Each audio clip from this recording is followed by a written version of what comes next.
uns comme les autres, nous sommes tous blessés. Et il n'y a pas l'un d'entre nous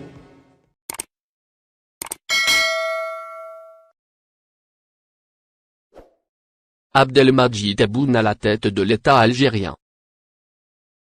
L'Algérie va mal, beaucoup plus mal que les observateurs ou les rares journalistes autorisés le pensent. 45 millions d'Algériens n'ont qu'une obsession, partir et fuir. Partir où, si ce n'est en France, où chaque Algérien a de la famille?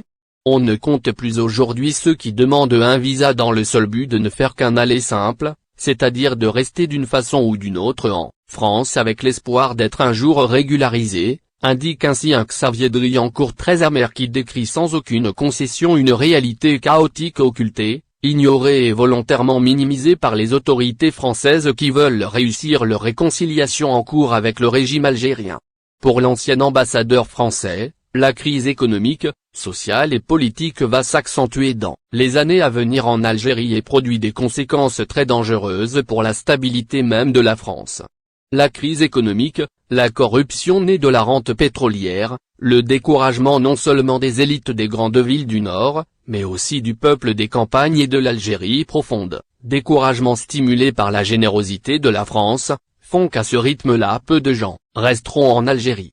Le prix de notre aveuglement ou de nos compromissions s'appellera donc immigration massive, sans rapport avec ce qu'elle est aujourd'hui, islamisme conquérant, ghettoisation de nos banlieues, repentance mémorielle, prévient ainsi le diplomate chevronné présenté, et reconnu aussi, pour être l'un des plus importants connaisseurs de l'Algérie et de ses complexités. Xavier Driancourt appelle les dirigeants français et à leur tête le président Emmanuel Macron à adopter une ligne de fermeté considérée comme la seule que l'Algérie comprenne, le rapport de force, plutôt que l'angélisme.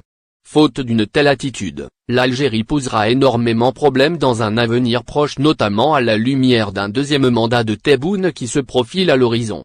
La France fait face à un double paradoxe, d'une part celui de l'alliance, autrefois contre nature, entre une armée anti-française et des islamistes qui nous détestent, les deux ayant en commun la haine de la France et la ferme volonté d'éradiquer les survivances linguistiques ou culturelles de la colonisation tout en nous faisant payer, par l'émigration et les excuses, le prix de notre passé colonial. Le second paradoxe est celui, 60 ans après l'indépendance algérienne, de traîner toujours et encore le problème algérien auquel précisément les accords d'Évian devaient mettre fin.